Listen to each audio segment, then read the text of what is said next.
enquanto ele não tomar uma invertida muito grande, assim, sei lá, às vezes, não vou falar, eu não tenho religião, mas eu sou bem religioso, né? E não sei se Deus dá um aviso para ele, às vezes ele para e se endireita no caminho. Mas a maioria ele continua na vida do crime, prejudicando as pessoas por status. Tu já teve alguma conversa com algum bandido, algum criminoso no meio da investigação? Tá na delegacia, tá no carro e tu conseguiu pescar alguma coisa ali? Então, eu vou falar por pontos porque você não é da área, você não entende muito, né? Eu sou policial militar. Policial militar, nós não fazemos investigação. Nós somos policiais preventivos. Nós andamos fardados, com viaturas caracterizadas para evitar que o crime aconteça. Nós somos um trabalho de prevenção. A polícia militar, ela não sai investigando. A gente já trabalha através de dados, só naquela rua tal, tem muito roubo. O policiamento é direcionado para aquela rua, a gente fica fazendo patrulhamento para evitar que esse roubo aconteça. Agora, a polícia civil, ela investiga. Entendi. Ela investiga. Eu, na minha carreira, modéstia à parte, é difícil um policial que prendeu tanta gente igual eu em flagrante. Assim, você está patrulhando, aquele carro acabou de me roubar. Você vai atrás, você pega, você prende. Então, eu participei de muitas prisões. Não sozinho, né? A gente nunca trabalha sozinho, sempre em equipe. Eu prendi muita gente, eu conversei com muito bandido. Muito bandido. E eu não dou boi para vagabundo. Vagabundo é vagabundo. Mas só que ele ser vagabundo, ele não é meu inimigo da minha pessoa. Ele é inimigo do Estado, né? Então eu estou representando o Estado. Eu nunca tive problema de ser ameaçado. Eu fui baleado e tal, mas foi no serviço. Eu nunca tive problema com bandido, ele querer vir atrás de mim, porque ele é bandido, ele sabe disso. Eu sou policial, ele sabe disso. Tem que ter aquele respeito um pelo outro. Você não vai pegar um bandido preso com a mão para trás e ficar batendo nele, né? Esculachando o cara. Entendeu? Eu nunca tive esse problema. Eu sempre trabalhei na legalidade. Então isso aí, você tem um respeito, porque o cara ele cometeu lá a infração dele, né? E eu prendi ele. Ele vai para a delegacia, se o delegado quiser dar a voz de prisão, né? Em flagrante dele, né? Ele vai dar, se o juiz quiser soltar, se a audiência de custódia ele for solto, se o promotor quiser oferecer. Isso não é problema meu. Tu pega e leva até a delegacia e deu. Eu peguei ele, peguei a vítima, a testemunha e tal, levei lá. Se o doutor quiser soltar ele, isso não é problema meu. Eu não tenho que me desgastar com isso. Eu não tenho que ficar esculachando o cara porque ele escolheu ser ladrão e eu escolhi ser polícia. Ele não é meu inimigo. Ele é inimigo o policial, para ele viver bem, ser um bom policial, ele não pode tomar os problemas do mundo para ele, senão ele morre, ele se mata, ele infarta, porque sabe que a gente vai enxugar gelo. Mas é fácil fazer essa divisão ou tu conseguiu adquirir isso ao longo da carreira? Não é fácil, né? Porque morreu muitas pessoas nas minhas mãos. A última pessoa, se chegar um cara baleado, o cara me roubou, e você vê que ele tá morrendo, ele fala com você. Eu já cheguei em roubo à residência, que a mulher tá enrolada no colchão, com álcool. Você prendeu os caras e o pai de família, às vezes, né, viu toda essa cena. Fui o primeiro a chegar no local que a família foi estuprada na frente do chefe de família. Você cria uma revolta. Mesmo o cara que é muito temente a Deus, ele sabe que esses caras são obra do demônio, mas não é possível. A pessoa ser tão ruim para se beneficiar, pegar um dinheiro lá, uma coisa, para depois ir curtir, usar droga. Então, é difícil você não... Naquele momento você pega aquele cara lá, você atropelar, é muito fácil. É muito fácil. Mas o policial ele não pode trocar de lugar com o bandido. As leis para nós policiais é muito severa. A gente não é acobertado. Tem um batalhão da polícia com quase 1000 homens só para apurar nossas infrações. Eles não dão mole. Às vezes chegam a ser abusivos. Na dúvida eles te prendem, depois você prova que você fez a coisa certa. Como assim? Em que sentido isso acontece? Vou dar um exemplo para ver se você entende. Eu fui acusado de ter agredido eu abordei um bar lá, fui averiguar um bar, falaram que tá com som alto, tinha cara armado, eu fui lá e revistei todo mundo. E é um local complicado, porque os caras estão embriagados e tal, aí tem alguém que vai lá e reclama, fala que eu peguei o dinheiro dele, da carteira dele, eu agredi ele. E ele fala isso, e como que eu vou provar que eu sou inocente? Porque onde eu vou arrumar uma testemunha que eu não peguei dinheiro? Meus colegas, se eu roubei, não vai falar que eu roubei. Então, fica difícil. Aí, a corregedoria vai lá, ouve todo mundo, olha, ele pegou dinheiro. E como que eu vou provar que eu não peguei, cara? Então, o que eles fazem? Eles me recolhem, eu fico preso. Eu fico preso e eu que tenho que correr atrás de advogado, ver se tem filmagem, se tem alguém que estava lá e viu para depor a meu favor. Enquanto isso, eu fico preso. Mas aí a motivação de continuar trabalhando, fazendo bem, como é que fica? Arthur, tem gente que gosta de futebol, é apaixonado por futebol, outros é apaixonado por balão, fazer balão, outros é apaixonado por religião.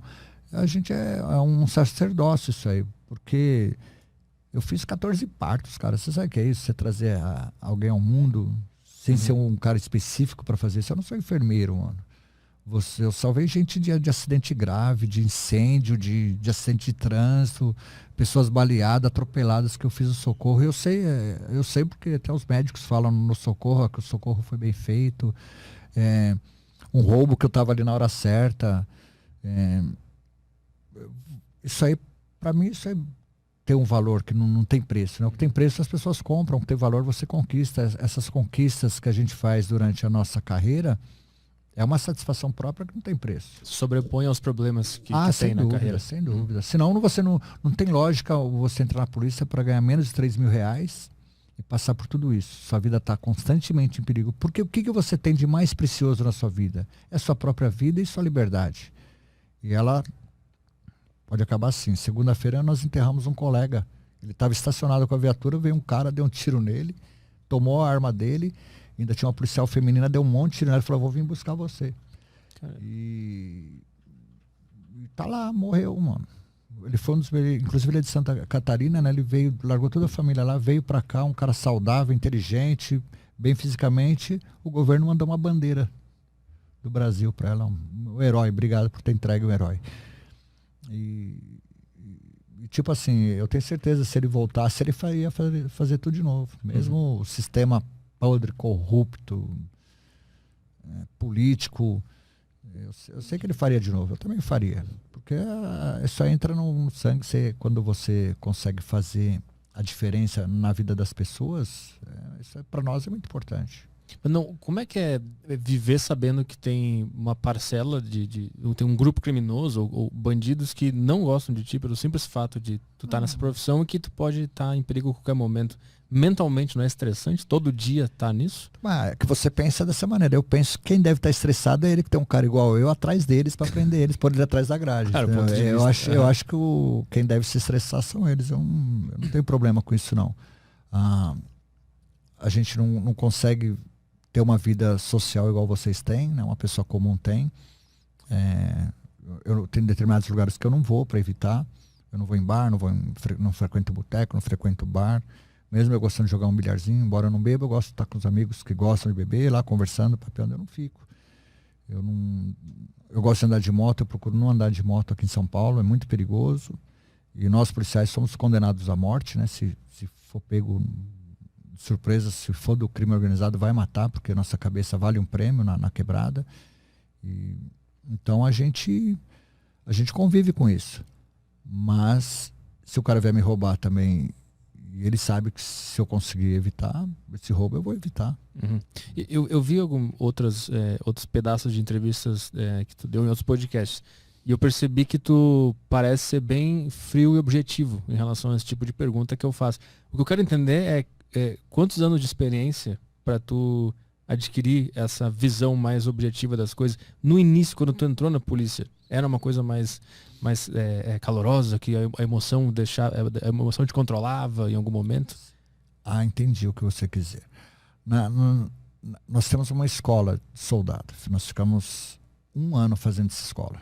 Lá eles ensinam técnicas, tanto de tiro, de abordagem.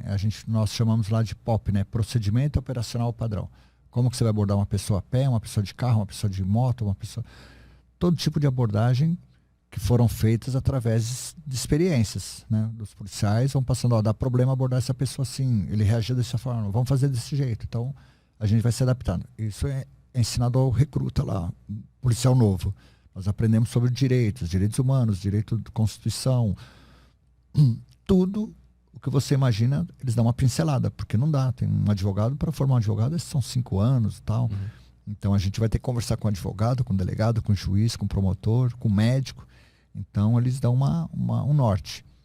Agora, respondendo essa pergunta sua, você aprende a ser policial na rua. Na rua. Você vai aprender com os mais velhos. Eles vão te ensinar tudo, o que presta e o que não presta. Cabe você decidir o que você vai fazer. Quem foi o cara que mais te ajudou nesse início? Foram vários, né? Mas eu lembro o Soldado Lobo, Soldado Saraiva, Carlão. São muitos, né? Alguns faleceram, outros a gente se encontra até hoje, né? Nos encontros de veteranos. Porque tudo na nossa vida, Arthur, a sua vida é assim. Você tem referências, claro, tanto positivas quanto negativas. Tem gente que vê um jogador na televisão e quer ser igual a ele. Você sabe que não dá, né? Mas você escolher uma profissão, você vai ter a referência. Pô, eu quero ser igual a esse cara. Ou eu não quero fazer igual a esse cara. Então na polícia não é diferente. Como que você sabe que um bandido age? Como que você tem que fazer para ser melhor que ele? Porque se o cara for melhor que você, ele vai embora. Ou vai te matar. Então você tem que... Esse trabalho você de acordo com o tempo. Você não entra com esse pique todo. Você entra com o pique errado, porque você não sabe o que está acontecendo, porque não tem como explicar o que acontece nas ruas. Como você fazer uma segurança de uma população que muitas vezes não é muito simpática a você, e você vai ajudar ela. Então você tem que adquirir conhecimento para estar no meio. Isso aí só através de você estar trabalhando mesmo, da experiência que te faz, vai te fortalecendo para você aprender a ser um bom ou um mau policial. Então tu entrou em 85, aí tu fica 1 ano nessa escola de preparação. E aí tu vai para a rua. Para o estágio operacional. Estágio. Você trabalha você e um policial já formado, um cara mais antigo que já tem uma experiência boa. E aí tu fica quanto tempo nesse estágio?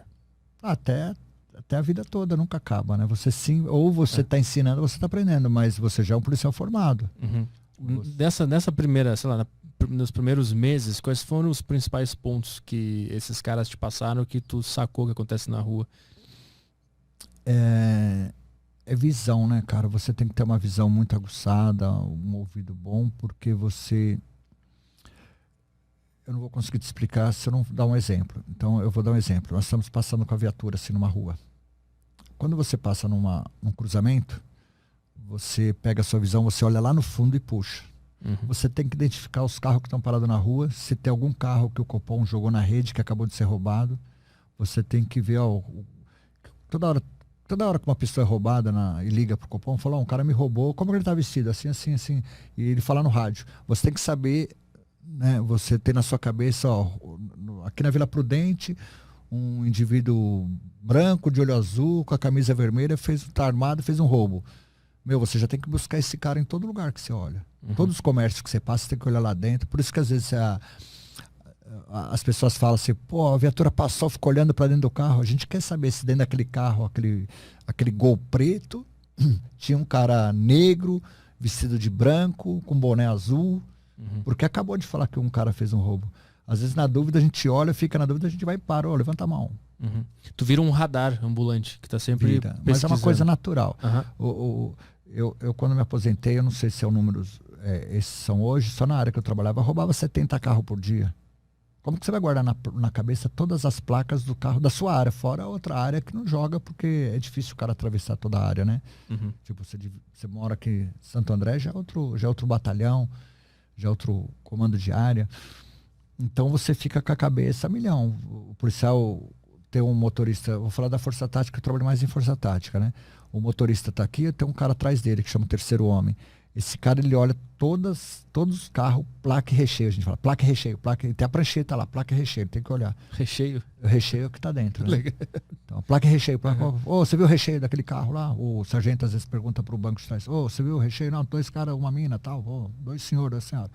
E com isso o filme atrapalha muito a gente. No entanto que ladrão só rouba carro com isso filme, né? A pessoa fala, eu me sinto mais seguro, mas o ladrão não rouba um carro sem isso filme. É um tiro no pé esse negócio. É um tiro no pé, mas a gente discute isso, que eu acho que o cara tem que se sentir seguro. Claro. Né? Então, deixa ele filmar o carro dele, a probabilidade de ser roubado é muito, muito grande. Porque não tem como a gente verificar o carro.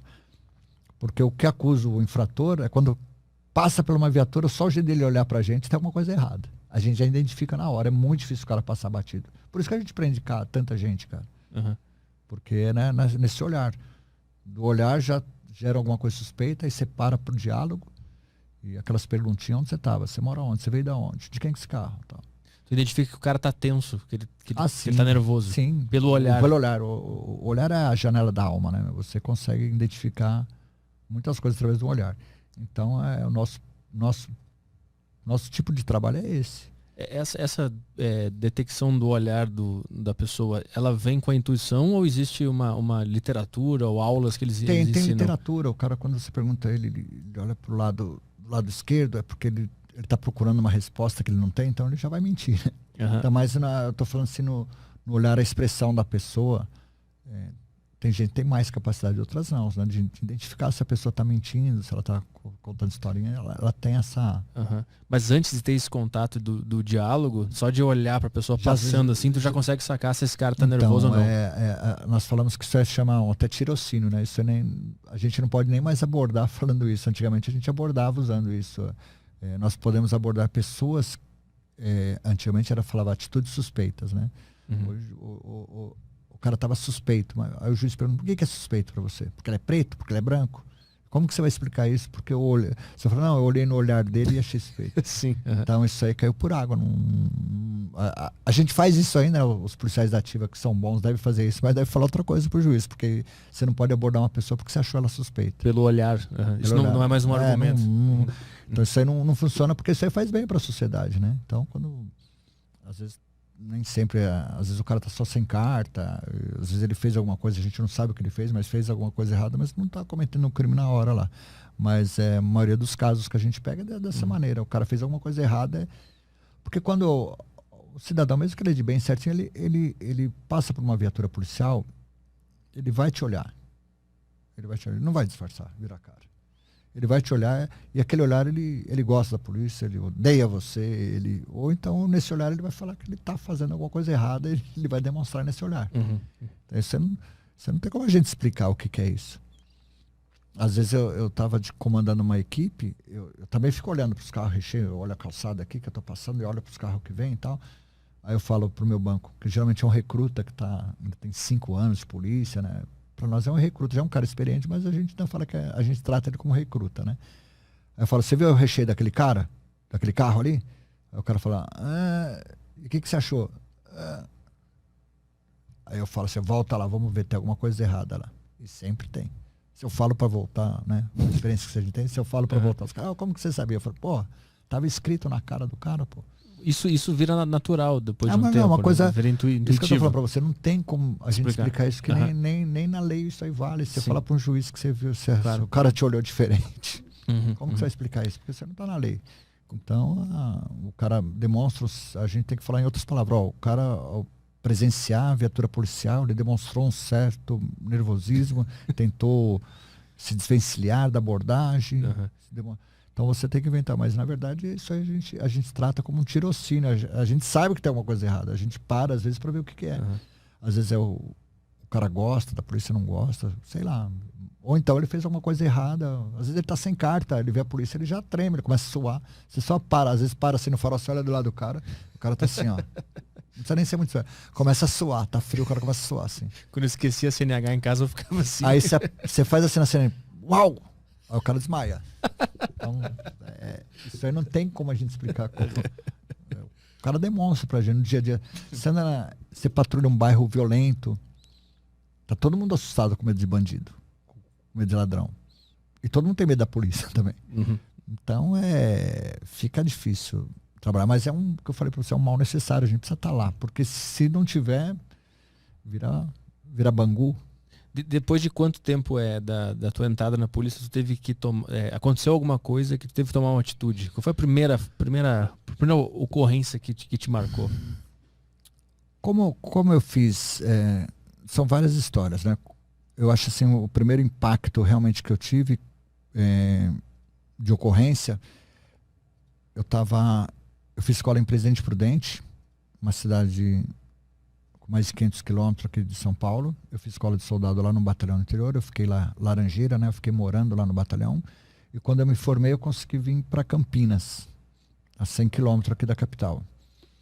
E para eu poder viajar, eu fui trabalhar num presídio. Antigamente, quem fazia a segurança dos presídios eram os policiais militares. Então, como o horário era 24 horas, você trabalhava 24 horas dentro do presídio e 48 horas de folga. Dava para eu vir para São Paulo. E eu lembro logo que eu cheguei nesse presídio, eu era muito novinho. Meu, era um lugar do inferno, né? Mas não tinha assim muito preso, acho que tinha 700 presos lá, né? E não podia sair a ala B e a ala A. Um dia de sol a ala B, a outra lá, porque não tinha